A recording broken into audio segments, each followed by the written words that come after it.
Welcome back, Bannock folks. You're watching another episode of Bannocked, a podcast that holds it down for the underground sound here in Ontario, Canada. Now, if you're new to the show, what we do is we bring people from the music scene, whether they're promoters, musicians themselves, photographers, anyone involved in that, get them on the show and get them to tell some of the wildest stories they have from working with bands, being in bands, because everyone knows some of the funniest people out there are musicians, and they've got the funny stories, and they spend so much time together that they become a family, and they have those family moments or inside jokes. And this is the show where we air it all out, and we get down to the bottom of the stories. And I'm your host, Phil Paxton. Thank you for joining me today.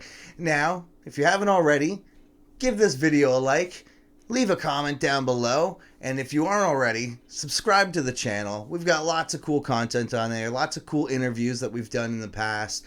And if you aren't, follow us on Instagram. That's at Bannockdotes, Bandecdotes. It's where we do all our updates, clips. We post about who's coming up on the show. And Bannockdotes also likes to put on shows here left and right. And that's where we like to promote our shows as well. So follow us there for all the good content. All right, I got a good episode for you today. But before we get into that, let's get into shows. Local Ontario shows. That's right. We got lots of cool shows happening in Ontario, and I'm here to tell you all about the cool stuff that's coming up. Right on. Tomorrow in Toronto at the Hard Luck, talk show host, Teenage Halloween, Wordplay, and Pseudo are playing at the Hard Luck. This Friday in Hamilton at the Doors Pub, we have Hostage, Juggernaut, Rust, and Scabs Off. And Rust, they're doing a really cool thing where if you come out a little bit early, show some support, you could be in their music video. And anybody could come out. There's no casting call or anything like that. If you want to be in a music video, if you want to show your cool moshing moves or whatever, go out, show them support. Those folks are hardworking people, and it's always a good time. If you haven't done something like that before, it's a good time. I've done something stupid like that in my past. Go check out Through These Words, James Reddy music video. I think I'm somewhere in there. All right, moving along. Saturday, May 21st in St. Catharines at the Warehouse, we have Belvedere with The Last Gang and The Holdouts. Tuesday, May 24th in Waterloo at Maxwell's, we have Short Fiction, Bliss Fields, Eddie Evie, and the Dead Friend Collective. Adam and the Metal Hawks are doing a couple shows with our folks in Revive the Rose. May 27th in Toronto, they're going to be at the Sneaky D's. May 28th in Ottawa, they're going to be at Brass Monkey.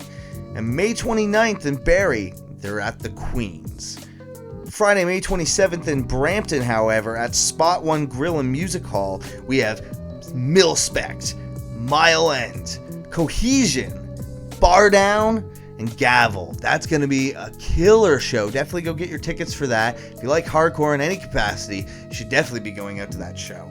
Saturday, May 28th, Niagara Metal presents Swap and Drop Dead 5-year anniversary with Fanatics, Blood Opera, The House of Haunt, and The Electric Dead, and that's at Camp Cataract. And a couple months from now, September 9th and 10th in Mississauga at the Hansa House, Damage Control and Solus Music Promotions presents Hold Your Ground Fest 22 with Neverending Game, Mind Forced, Pain of Truth, Dare, Momentum, Gridiron, Cohesion, Cold Shoulder, Endgame, Mile End, many more. Go get your tickets at holdyourgroundfest.com.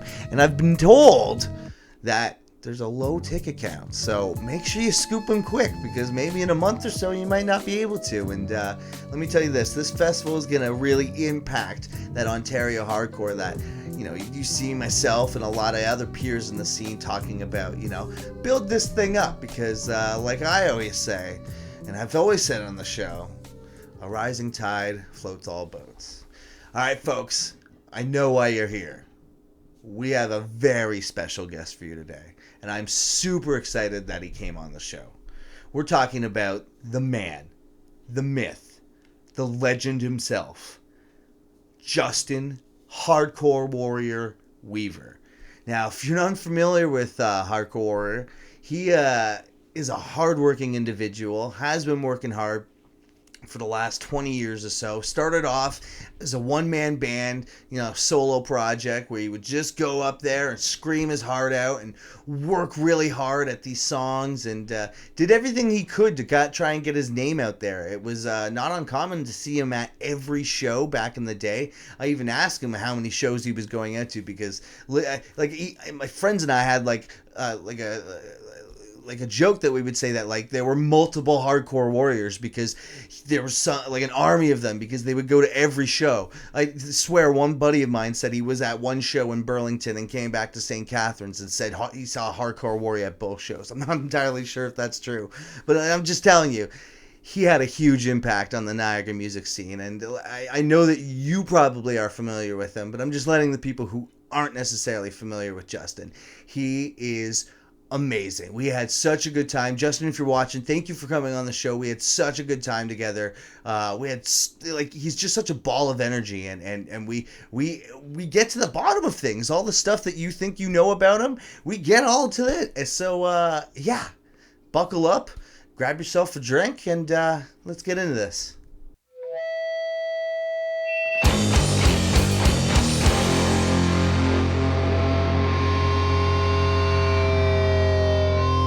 Welcome back, Bannock folks. You're watching another episode of Bannockdotes, podcast that holds it down for the underground sound. And my t-shirt of this week is Single Wound. They're like a metalcore act from Toronto. And my guest this week is none other than Justin Hardcore Warrior Weaver. How you doing, buddy? I am doing fantastic. This is your camera right here. Yep. This is our camera right here in the corners. It's got us both. How you doing, buddy? It's been a minute. I mean, I saw you last weekend at the Foolproof show. Yeah, absolutely. I remember you ripping it up on stage with Red Coat, and that was just so bomb.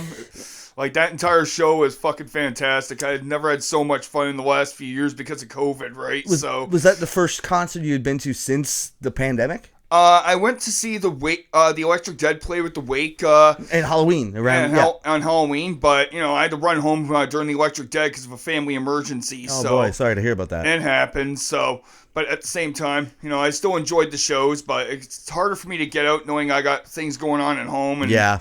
So that's why I always try to make the most of whatever shows I go to these days, really absorb all that, really get into that feel like I did like many years ago when I first started going to shows. Yeah. Tell the listeners and viewers a bit about yourself in the context of the music scene. Okay, yeah. Well, my name is Justin Weaver, as Phil Paxton said. Very good friend of mine. I've known him for years, since your first band, Despite This Flesh, I want to say, was your first band. You probably even remember me from The Last Plague. Yeah, The Last Plague. Yeah, that's it. Yeah, because I do remember Despite This Flesh, The Last Plague, those days. Yep, I may have played a show with you a time or two, actually, during those days. Just quite enough. Anyway, sorry to go off topic, and I'm supposed to tell people a bit about myself and talk about my boy here. Anyways, I am 35 years old. I've been a musician now for almost 20 years. Damn. A long time.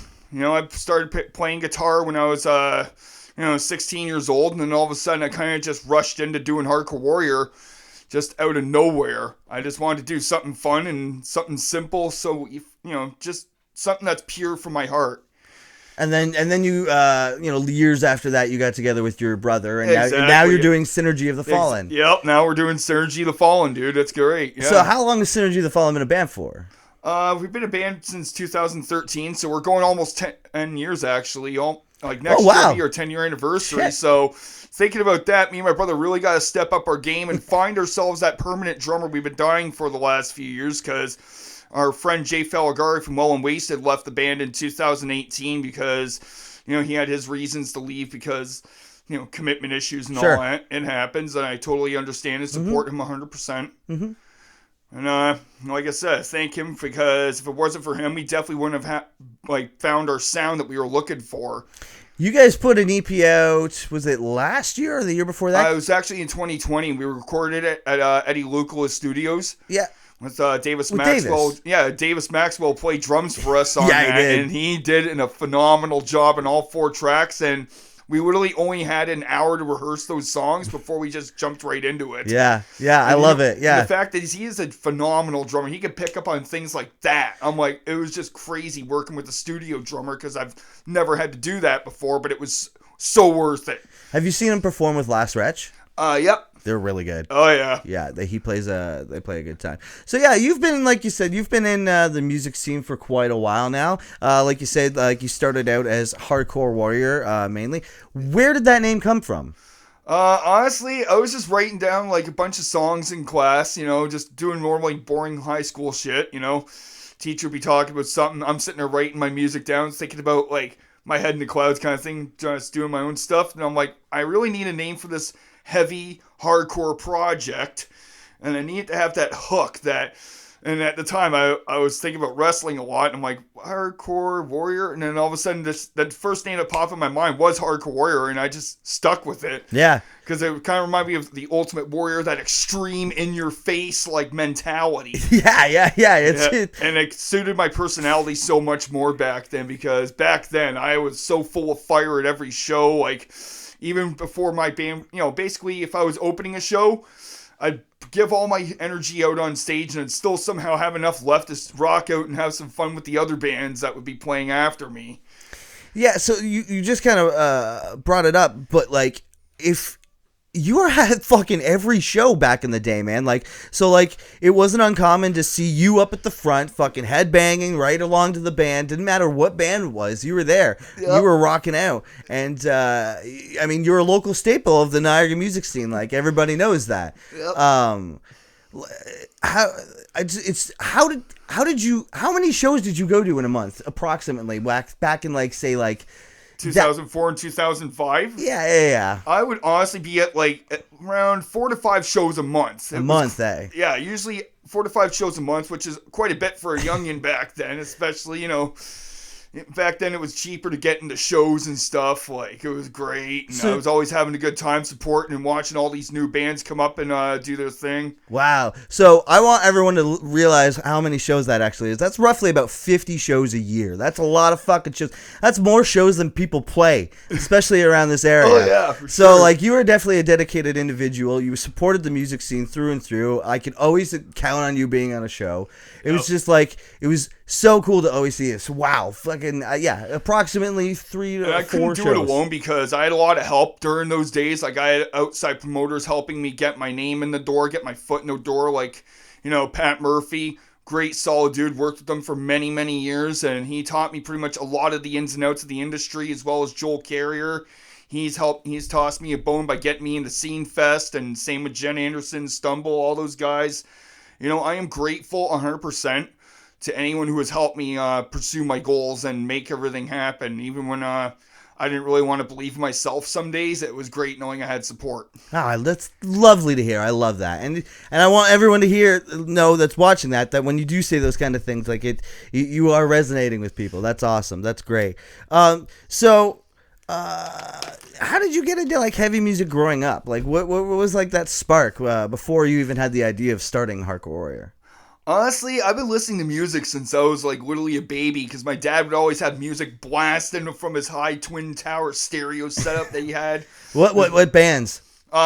Anything like from Joan Jett and the Blackhearts to the Ramones, Led Zeppelin, the Rolling Stones, Canned Heat.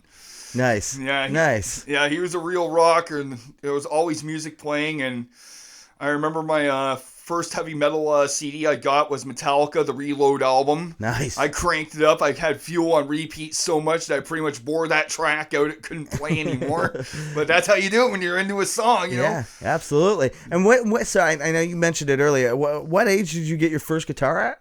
I got my first guitar when I was 16 years old. Yeah. It was a Quest Attack 2. It was like a Japanese model of some sort.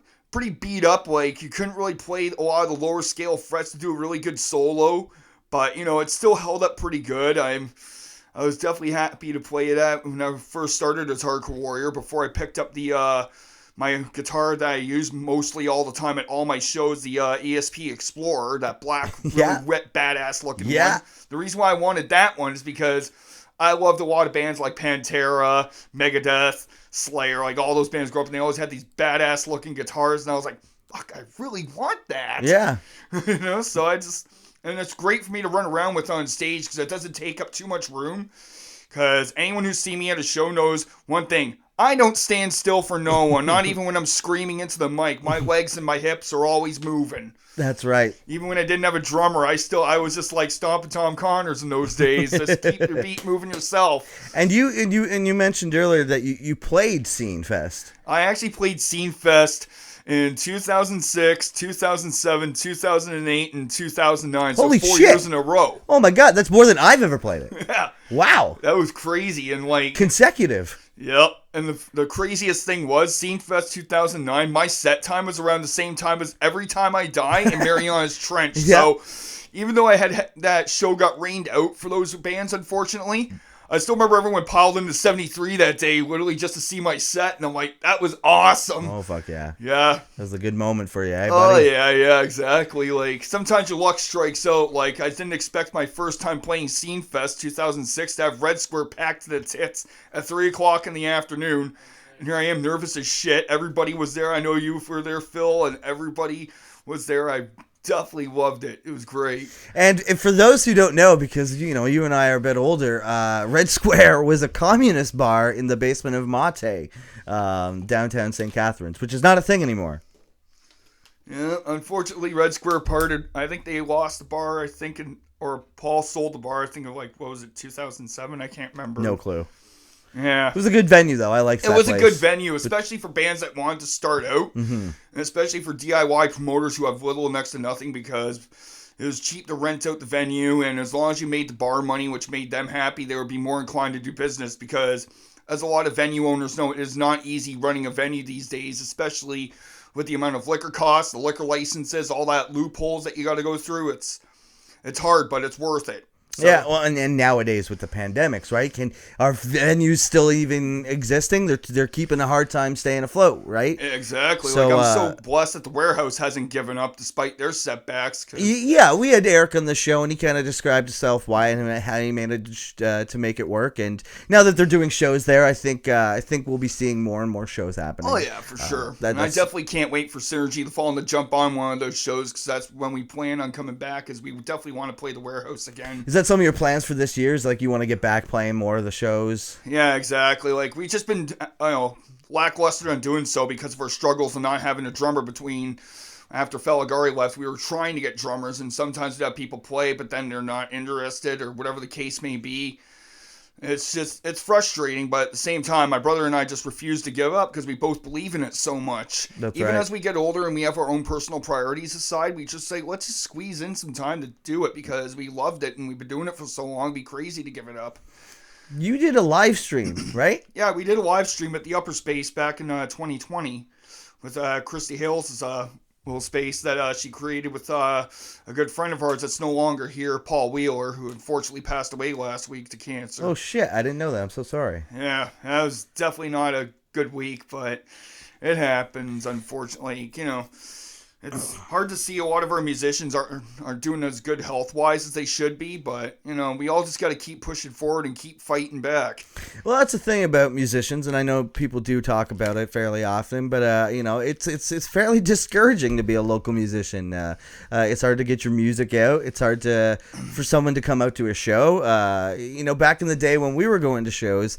All you had to do is just say, hey, buddy, you want to go to a show? Like, I would honestly always reach out. Even when I went to shows by myself, Phil, I still remember I wouldn't always feel alone. As soon as I got in those doors, I literally have swarms of people coming up to me and talking to me, sometimes in all directions. I'm like, all right, cool. Yeah, it just goes to show you that local music community is, in fact, a community. And, not only do you benefit from the music, you can benefit from the social side of it. Exactly, because you know what? You never know who you're talking to, because, I have no idea some of the musicians and the managers I've spoken to were connected to some high-powered bands and things like that. Yeah.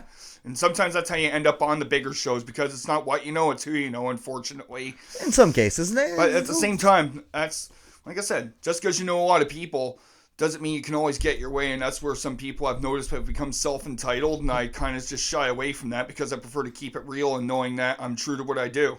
Yeah, for sure.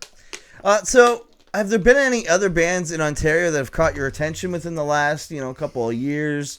Anything that you've really been jamming lately? Actually, I've really been digging Doghouse Rose from Toronto. Really awesome psychobilly rock. Like, What was it? Yeah, basically. Doghouse Rose? Yeah, Doghouse Rose. They're a really wicked band from Toronto. They're signed to Stomp Records right now. Cool. Got a full-length album out called Harder They Fall. Really good band. Check them out. Psychobilly, you said? Yeah, basically psychobilly, yep. Mixed with a heavy influence of punk in there as well. Oh, I love that. Yeah. I love when someone comes on the show and tells me a band that I haven't heard of before, because I immediately go check them out. Oh, yeah. Stomp Records has got some really cool punk bands going on. Oh, yeah, for sure. They got like a mega star. Like, they signed the Creep Show, which I actually did play with the Creep Show a couple times, and they're a band that's not exactly heavy music, but that didn't stop me from playing with other bands. Yeah, you had a good time. Exactly. I always play with different bands. Punk rock bands, psychobilly bands, heavy metal. I didn't care. I was just out to have a good time. and that also helped me diversify my fan base, because I'd pick up some people and be like, sure. Oh, you know? Yeah, you're playing in this kind of show and you're playing that kind of show. Yeah. Yep. Absolutely. So do you remember the first show you ever played as Hardcore Warrior? Actually, yes, I do. I remember setting up my very first show at Red Square Nightclub, and I wanted to bring in a mega stardom of really good up-and-coming local bands. And what year? This was in 2005 of February. Oh, lovely, yeah. Yeah, so basically, like I said, I was still in high school, 17 years old at the time. I didn't really know a lot about booking shows, but my friends Jared Whalen and Kyle Shropita from the Firewall group. Oh, yeah, fuck yeah. Yep. Really nice dudes. They helped me get my foot in the door, and they helped me set it up. It was Murder Thy Maker, Two Knives, Jaden, Get Loose, and Condition from New York City. Damn. Yeah, and that was like a stacked lineup. And here I am, nervous as heck, because I've never performed in front of a crowd before. But my friend Anthony Albanese from Jaden and Get Loose plugged me into his amp, because I didn't really have a good-sized amp to be comfortable playing in front of a live crowd. But it happens. So, like I said, I was young. I just wanted to play. I didn't give a damn. Yeah, that's super cool. Yeah. So, you used to backyard wrestle. Yep, actually I did, yep. Under the same name, Hardcore Warrior. Yep, I did that from, I first started backyard wrestling around, 2005, and I did it for a couple years steady with a bunch of my friends from high school. Our next match coming up here, Hardcore Warrior is going to be taking on the Annihilator, two other BWF newcomers here tonight in the second match. So, did the music come first, or was it the persona? Was the wrestling persona first? We just did wrestling just for fun before Hardcore Warrior. It was something that we picked back up years later. We just decided to do it for fun again. After we all reunited and got older, we were like, oh yeah, let's just do some backyard wrestling. And unfortunately, I'm not in as good wrestling shape as I was years ago, Sure. I can't see myself doing that again. What was your entrance music? My entrance music was Balanced by the band Rose is Dead. Well, everyone knows Hardcore Warrior. I just can't believe he's making the transition from rock and roll to the BWF wrestling. Hardcore Warrior is somewhat of a local legend here. Look at the energy, man. The guy is pumped. He is jacked, dude. He is ready to rock here tonight. That kick. Going to some moves already here tonight. Oh, I hope he kicks that guy the way he did that big kick. That shit, that Van Damme has nothing on that. Oh, really? Yeah, there's actually an entrance video for it up on YouTube and everything.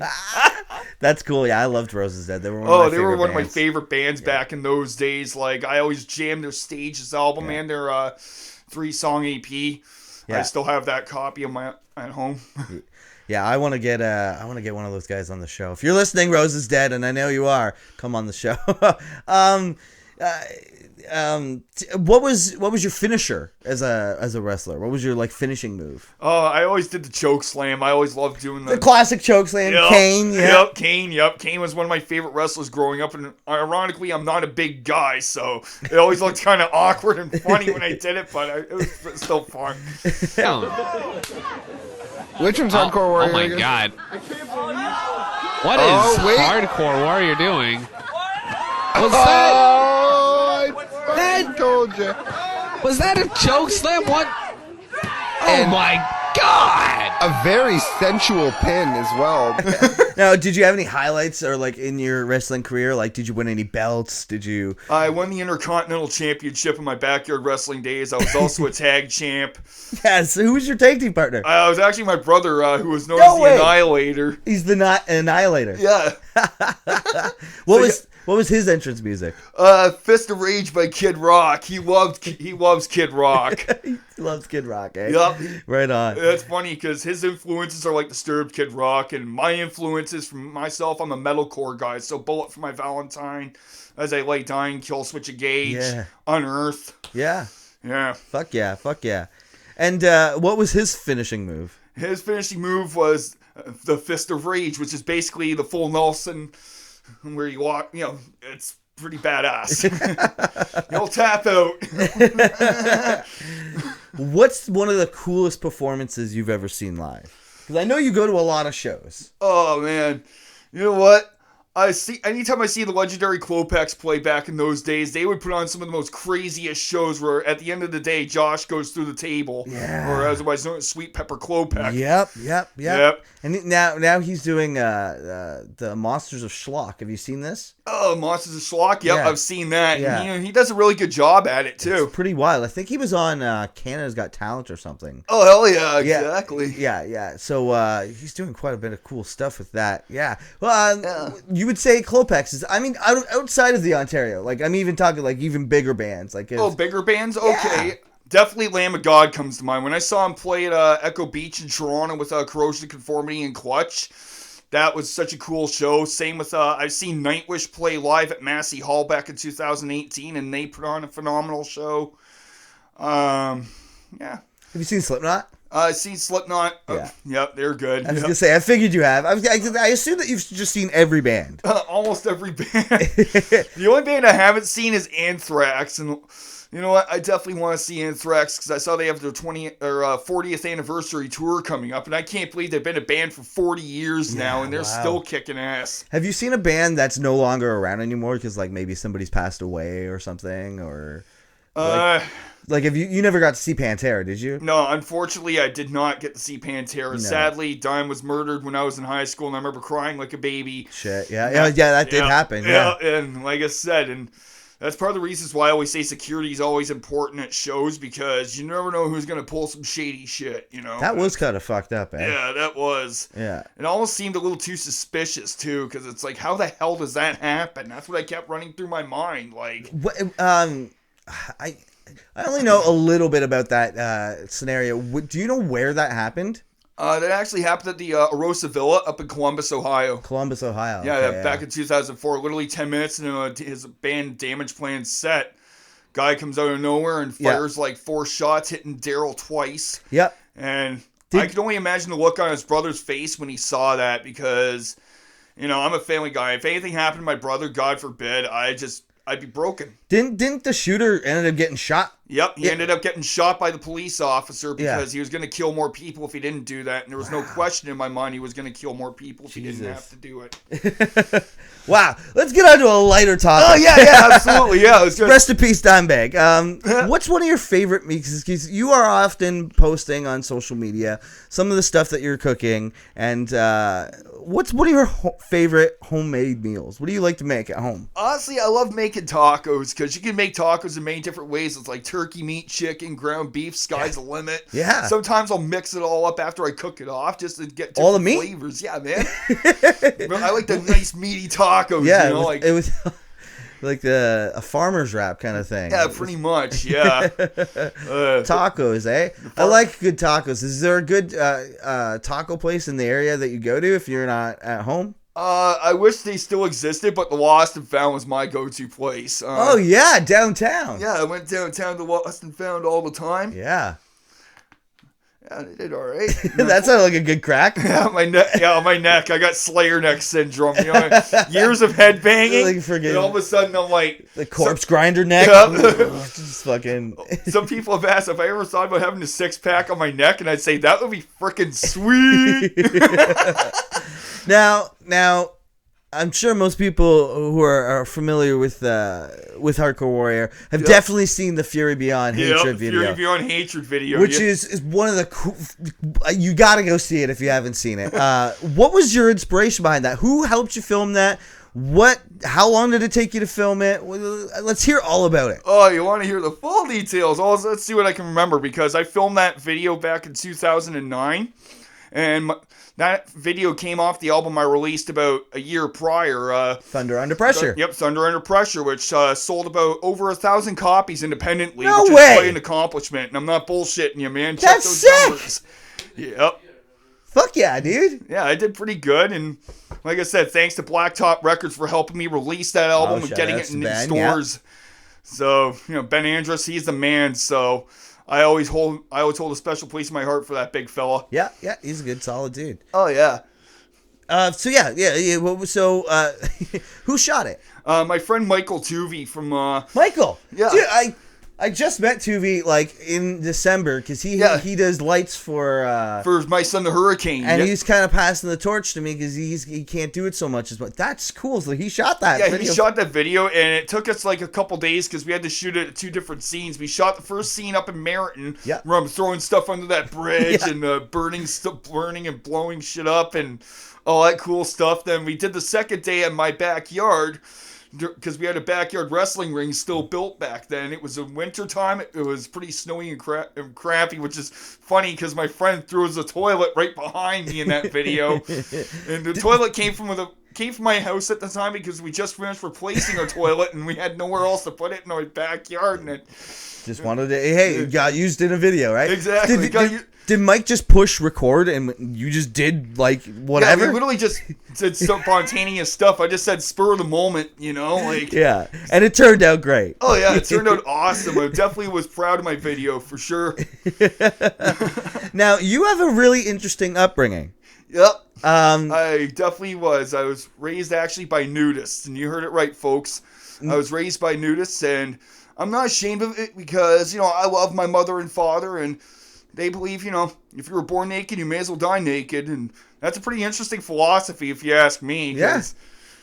How was that growing up? It was always awkward. I'm not going to lie. It was awkward as a kid growing up, because, you couldn't really exactly express yourself the way you wanted to. There was free expression and open mind in my house, but a lot of outsiders didn't understand it. They didn't get it. So it was awkward at first, but those who stuck around knew the deal, and they understood my parents are of nothing but great intentions. They always welcomed anyone into my house with open arms and treat them just like family. Right. Now, is there I know that there's somewhere near, there's resorts and stuff that you can go to. Yeah, there's actually a nudist club just in Fort Erie called the Lily Valley Nudist Club, where my parents spent about a good 10 years of their lives living at the nudist camp, because they had a trailer up there at the time. But unfortunately, back in those days, they had to stop going. They stopped going there shortly because the original owner passed away, and my dad was taking care of him at the time. And this was around the same time I had broken up with my girlfriend at the time, and was forced to move back in with my parents. And I ended up taking care of them, and I have no regrets, because I've always been a firm believer. No matter what your struggles with your family are, you always have to put them first. Yeah. The winters must have been rough in Fort Erie, though. Oh yeah, well, they would always just commute back and forth. Yeah, my dad says he's got some shrink tank. I always made fun of him for it, and I'm like, Dad, I just shrink tank. And now when he's commuting, is he naked? No, he actually does put clothes on when he goes out and about. As much as he can, because unfortunately these days he's not in good health. Yeah. But, sure. Yeah, that too. Yeah. Yeah, so he tries to, we look after him as best we can, you know. Now, is it true you played a show as Hardcore Warrior naked? Yep, you heard it right. I rocked out with my cocked out and hang out with my wang out. Tell us about that. Where did you play? What? I actually played at the Nudist Club, because we had this thing called Summerfest, and it was just basically outdoor activities and live performances. Something my dad and I kind of planned together, because I had the connections with bands that were willing to come out and play. And I remember I invited Our Lady of Bloodshed from Brantford out to that gig, and that was back in 2008. They played naked too? No, I was the only one who had the balls to actually strip down right buck naked middle of my set. I was playing fully clothed for the first half of my set, and I'm like, you know what? let's have some fun because I'm going to do this club and I ain't give a shit. Oh, that would have been a great performance. Oh, it was. Yeah. All right. Well, you know what? I think that's my last question before we get into some anecdotes. So tell me some of the wildest stories. I mean, you already told me some crazy stories. Some of the stories that you have from being in bands, playing shows, being hardcore warrior. What do you have? Honestly, the craziest show that comes to mind was when I did my very first Ontario tour. My first date was in Montreal at Club Sapphire. I ended up taking a Greyhound bus to basically do that whole tour. I Greyhounded it. Yep. Wow. How much did that cost? Like too much. I lost a lot of money in those days. Damn. But hey, you did it because you loved it. Exactly. Like I had a backpack full of merchandise. I literally had no choice but to keep my guitar and my amp with me at all times, hauling it from venue to venue, and I'd be sleeping on my friends' couches. Like the only date I had to miss was the Burlington date with Ion Dissonance because I literally just ran out of money and I just could not make it up there. Yeah. So, unfortunately, but still, I had a pretty successful tour. I met a lot of good people, and I raged up with like bands like Nudist, Fuck the Facts, and some of those high up and coming Ontario Canadian metal bands that were blowing up in the scene at the time. What's the biggest band you think you've played with? Protest the Hero. Yeah, eh? That was one of my favorite shows of all time career because I watched Protest the Hero a lot growing up. Especially when they played with Alexis on Fire at L3 with Cursed. That was a show that definitely got me psyched up for Protest the Hero, and just they're an amazing band. I can't believe how well diverse they are for the fact that they're still going it. They're still going. Yeah, man. Now, you played a really cool show with A Textbook Tragedy. Yep, I definitely remember that. So you want to tell that story? Yeah, absolutely. I was actually coming home from work. I was planning on going to the Amir show just to check it out. So it was Amir, A Textbook Tragedy. I think Life Ruiner, right? Yeah, Life Ruiner was on that tour too, and I remember your band. I very sure was on that bill too. Pretty sure they were. Yeah, okay. I remember the show. Yeah, I didn't know if it was that show because sometimes I have a hard time remembering. But now that you've confirmed that for me, drinking and smoking weed for as long as we all have, we tend to forget shit. Yeah, fair enough. Fair enough. Yeah, no, actually, I wasn't always sure if that was the show that I've played, but you confirmed that for me. So yeah. So yeah, my old band played, and you weren't on the bill schedule. I wasn't originally on the bill to begin with. Funny thing was, I get in from work. Not even 10 minutes after I get in the door, I get a phone call from Pat Murphy, who said the tour manager from Amir would love nothing more than to see me play live tonight. So he offered me a last-minute gig, 3 songs, right in the middle of Textbook Tragedy set, where Nick from A Textbook Tragedy played drums for me, even though he didn't know any of the songs. I just told him, make some fills, do what you gotta do, but let's make it rock. Yeah, that's awesome.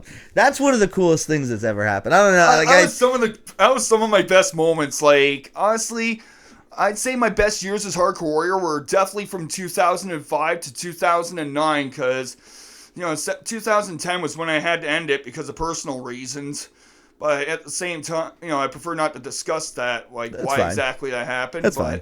What's important was I took in all those memories, all those moments, and I pushed it to show Synergy my new project, Synergy to Fall, and I still got it after all these years. I can still write really good songs, and I'm a more polished musician, I find, today than I was all those years ago. Mm-hmm. Well, I mean, all that time, and you've been playing guitar for, you said, 15 years now? Yeah, like about that, yeah. Wow. So what are some more stories you have from playing in bands and whatnot? Let's see. I definitely remember playing the 420 Blaze Fest up at the Victorian in Niagara Falls in 2007 with Bloodshot Eye. And that was the Victoria Inn of all places. Yeah. It was a really sketchy neighborhood. But it's fine. It happens. There was this drunk chick there. She had her boyfriend jumping on the stage, unplugging my amp on me 3 times. After the 3rd time, I grabbed him by the shirt and dragged him out the door and told him to fuck off, pretty much. Or you're going to get the fucking choke slam. Yeah, pretty much. I was going to fuck him up. Just because, look, I understand if you don't like my music, that's fine, but don't be a disrespectful prick to the musicians that are playing on stage. Just walk outside, smoke a joint. Yeah, and then come back inside and enjoy it. Yeah, exactly. I mean, my performances sound better when you're stoned anyways. There you go. There you go. You heard it. Yeah. But no, And another good show that comes to mind was when I played with Dead and Divine in Sydney and shared their CD release party with the Thunder Under Pressure EP that came out in 2008, because all of our CDs were dropping at the same time. So Wow. Murphy's like, why don't we make this a stacked bill? And I believe it was Dead and Divine, Sydney, EA from Man and Ghost, and myself. Holy shit. That was a stacked show. It's a big It was show. Nuts. Plus, also the time when I opened up for the Cancer Bats, who are actually playing at the Warehouse next month, and I'm definitely going to that. Oh, yeah, that's right. Because they just put a new record out. Yeah, Psychic Jailbreak, I think it's called. Yeah, That's right. it's a great album. I've listened to it front to back. Yeah. Sounds just like every other Cancer Bats album, and there's nothing wrong with that because that band always had its signature sound. Right. Oh, well, and Scott's left now. And I know, I'm curious to see who their new guitar player is. It's Stevis from The Chariot. Oh, really? Yeah. Oh, they got the dude from the Chariot. Yep. Nice. Yeah. He also plays in Fever 333. I don't know if you've heard that band. I've never heard of them, but It's he's in a couple bands right now. But yeah, he's playing for Cancer Bats now. nice. That's sick. Yeah. So when what's the strangest place you've ever played? Aside from the Nudist club, Yeah, I guess the Nudist is pretty strange enough. But there was this other place we were playing in 2009. My other guitar player at the time, Ryan Hardcore, who was shortly in the band for a couple months after my video dropped. Yeah. We were playing this gig up in Mississauga, and the promoter set us up at this weird country bar, and we were just getting so many strange, dirty looks that the owner took it upon himself to pay us to not play, because he said if we were to play, we would get bottles thrown at us. And I'm like, well, I don't see any chicken wire, so I don't feel safe, because I've had a bottle thrown at me before, and Really? yep, smashed me in the fucking head, and I had to continue playing. Where was that? At the end, in Welland. In Welland. Yeah, that was another show that I definitely remember coming to mind. I was opening up for Sons of Azrael from Buffalo at the time. Really wicked death metal band. And there was this heckler, he's talking shit about hardcore bands, how they're all, goofs and, basically the whole flailing arm kicking. He was just a meathead. He was looking for a fight, I could tell. So I remember I warned him. I'm like, dude, you gotta chill with that attitude, and then he tells me to fuck off. So I just brushed it off before I went on stage.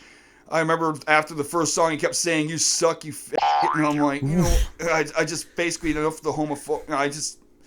He just said some off-colored stuff, and I apologize, but I just said, you know what, it happened. So, long story short, he throws a bottle at me right in the middle of my set, and I remember I was bleeding a bit, but I just kept wiping the blood off my head, kept playing, and then I guess a couple of people escorted him outside and took care of it. Well, there you go. I was just like, okay, all right, whatever, as long as I don't have to get involved, because I'm only one dude, if that's the thing that's some of the dangers of being a one-person band, because you always got to watch your back, and because, usually I'd have a friend watching over me if I need to bring somebody, but sometimes if I have to travel by myself, that's when I have to be a little more alert. Yeah. So, I mean, you've kind of been heckled a couple times there, right? Would you say the bottle being thrown at you is probably the worst it's ever Yeah, gotten? exactly. You know what? It happens. I didn't make a big deal out of it, because at the end of the day, I was there to put on a show, because that's a musician's job at the end of the day, is put on a show, not deal with morons. Yeah. And, like I said, that guy was a total jerk, and I knew his bad vibe. That's why I was like, okay, this might happen. And You probably look badass with all the blood on you, though. I did. I wish Right? somebody took a picture of that. Yeah. I was asking, why didn't anyone take a picture of Could have that? been an album cover. Could have been the next Andrew WK. Yep. Oh, Andrew WK. There's one of my favorite musicians. Oh, yeah, you big Andrew WK guy. Yep. Right? Well, I guess he's He's a wild guy. He reminds me, especially in his videos, he's just ripping it up. He looks like he's having fun, and that's what being a musician is all about at the end of the day, is having fun. Would you say he's one of your biggest inspirations? Yep, definitely. Just because I remember growing up watching him on Much Music, he was just like, He does the backyard wrestling thing too. yeah, Right? I saw a couple of his videos on YouTube of him doing backyard wrestling. He's actually pretty good. I'd love to wrestle with him sometime. I saw him perform at Riot Fest a couple years back. Oh, now. yeah? How was that? It was pretty funny. It was enjoyable, certainly entertaining. But it was in the middle of the summer, or it was near the end of the summer. It was certainly nice out. And I remember it was in between songs, he was just talking, maybe even just giving a shout out to somebody, but a bee kept attacking him, and he kept being like, "Ah, a bee!" And he had to like run around on. It was actually quite comical. It was really funny. He was to watch running away from a bee, but trying to look cool. Yeah, Like, exactly. That can happen to anyone, like, especially if you're allergic. What's your go-to gas station snack? I'm a sucker for a burrito. Yeah, you like your burritos, right? Yeah. So like taquitos and whatnot. Yeah, exactly. Like if I'm at 7-Eleven, I crush taquitos. Yeah, what's your favorite taquito? Definitely the jalapeno and cheddar one, man. Oh, yeah, with the cream cheese? Yeah. Oh, so good. Yep. So good. Yep. When if you're on the road, it's your go-to gas station. Oh, hell yeah. So if they don't have any burritos though, what's your like quick like snack? Like what do you I usually will just grab a wrap or like a sandwich, or I'll just grab like a bag of chips if I'm really desperate. You know, I'll just grab something. You're looking to try and eat something with more sustenance than just chips, right? Exactly. Because I enough. try to eat healthy as much as I can, especially when I'm on the road. Do you have any pre-show rituals? Shot of Jaeger. A beer, Yeah. I'm good to go. Yeah. Yep. Shot of Jaeger and do you drink on stage too? It's like one or not too much. It's not like an active thing, right? Not that like you an do. active I know thing. there's some people that do drink on stage, or like Some people perform better when drunk, but I personally don't like to perform when I'm wasted because I find it really screws up my time. Yeah. I don't like drinking when I'm performing live. I certainly, as Hellbent certainly indulges in weed. We've definitely smoked weed. Yeah. If we can, we will smoke, like if we're allowed to, if like, it's not normally a venue. It's normally like house places or like, basement shows or whatever. If we can though, we will smoke joints during our fucking set. And sometimes that can be tough because, I mean, when you're screaming on the mic, you need oxygen. You don't need fucking weed smoke, right? Exactly. So it can be tough. I was going to say, if you got cotton mouth when you're on stage screaming, it's not going to sound pretty. I mean, just the lack of oxygen. Like, there was one time we played with Lilum and, we played with Pretty Boy and Bad Waitress. It was this, like, house show. It was like a fundraiser for a dog. Someone needed to raise some funds for a dog. And it was just like a house show. It was nice and chill. Everybody was super chill, but we like lit up. I think I lit up 6 or 7 joints in our set. So like during our song, I'm fucking, and then I'm passing it, and then I don't even want it at this point. People are trying to pass it back to me. I'm going like, no, like stop. Because you're trying to fucking perform. And I remember at one point I'm like, ugh!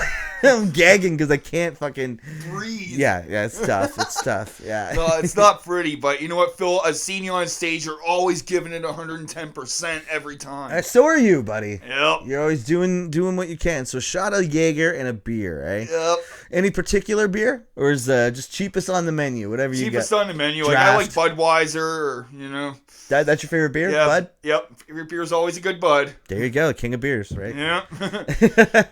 I also like drinking James Reddy whenever I get it at home. Like if I'm at home, I'm always drinking James Reddy. James Reddy. Now I haven't beer. Yeah, I haven't drinking like back in the day. A large group of our friends used to always drink JR. Oh yeah. And it was the beer of choice. And yeah, because it went down easy and it got you a good buzz after a few, Or at least we told ourselves that. Yeah. It's like, oh, now it tastes awful. Yeah, I've definitely gone back and had it. Like I've taken a sip of a JR since, and it's not good. But hey, 5.5. Exactly. Like all these new craft beers, I'm actually starting to become fond of them because some of them are actually pretty good. Like my local craft brewery in Niagara.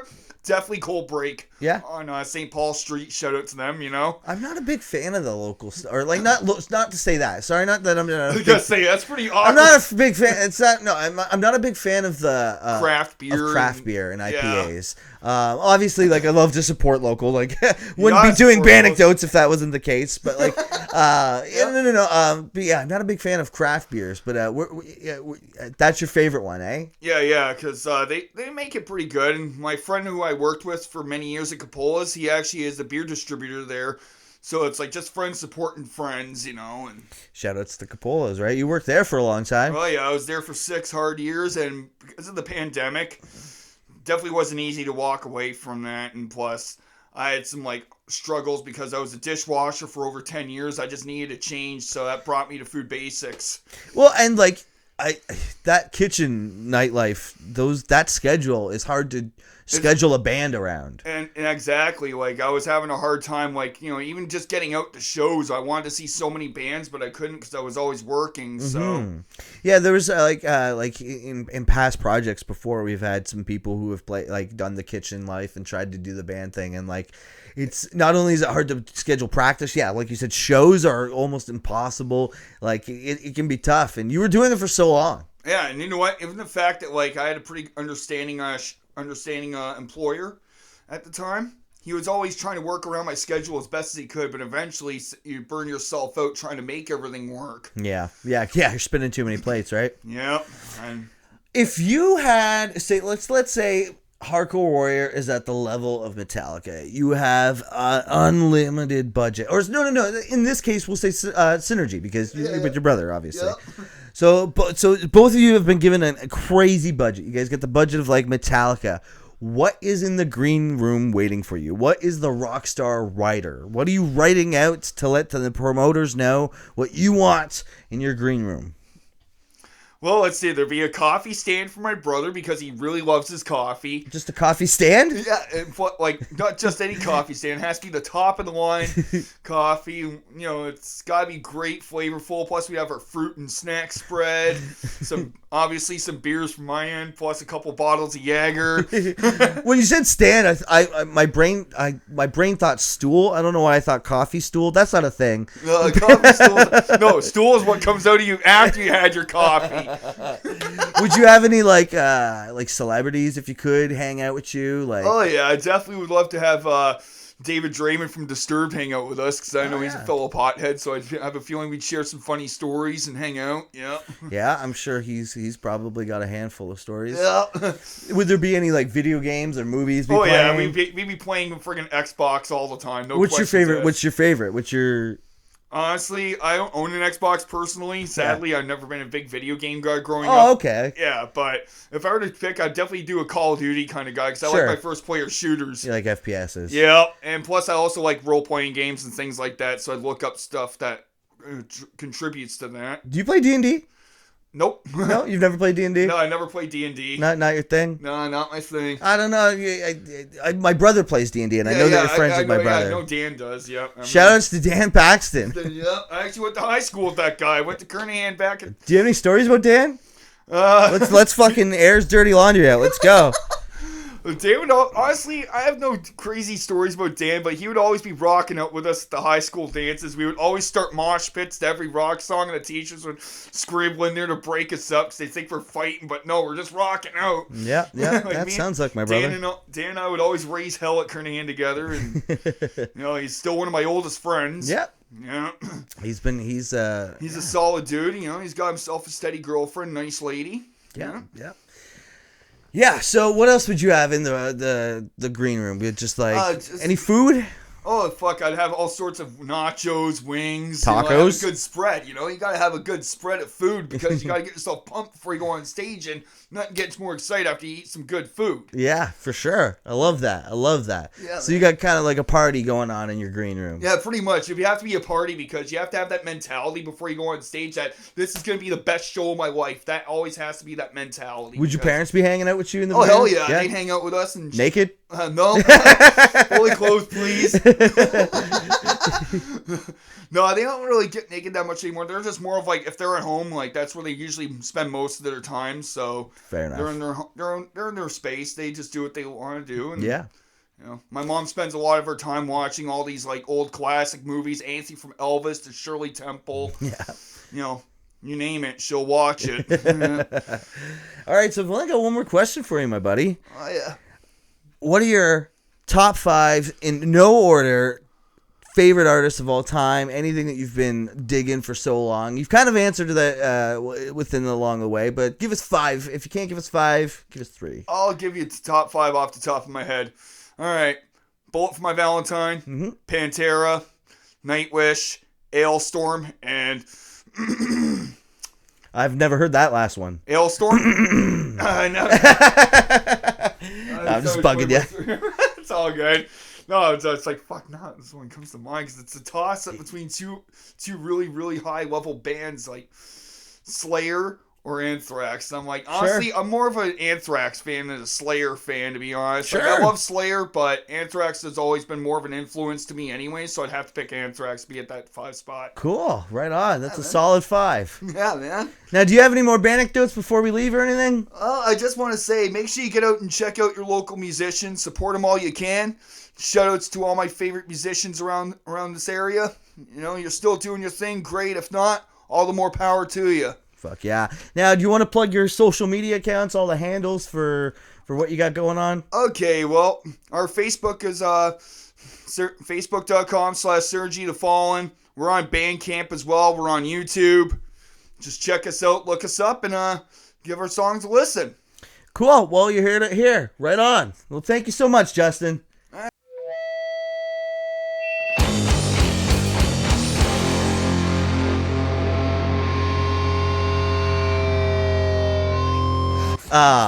That's for sure.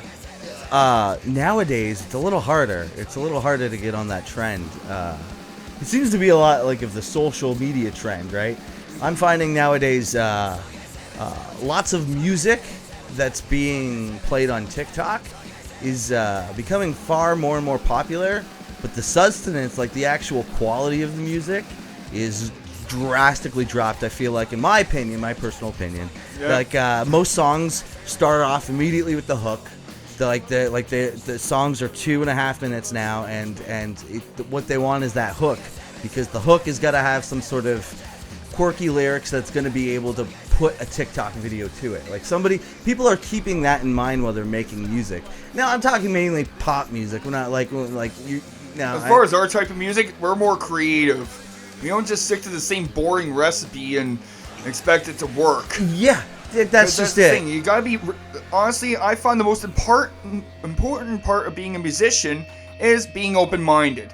Because, let's face it, we all listen to different types of music. Why not incorporate that into your sound in some twisted way? Yeah. And I also, like, that being said, I like to keep an open mind about even just pop music in general. I do keep an ear on it. Like, I try to listen to it, but I don't try to like absorb it as much. But like, I do like to hear where they're going with it, because, I mean, they're generating so much music that they're doing something right. So no, they're doing something right. The fact that they're doing the hooks and like the 2.5 minutes is like obviously something that helps towards them. Do I want to do that with my music? Absolutely not. Do I understand that helps that their music get a little bit more popular? Absolutely. What am I gonna not? Exactly.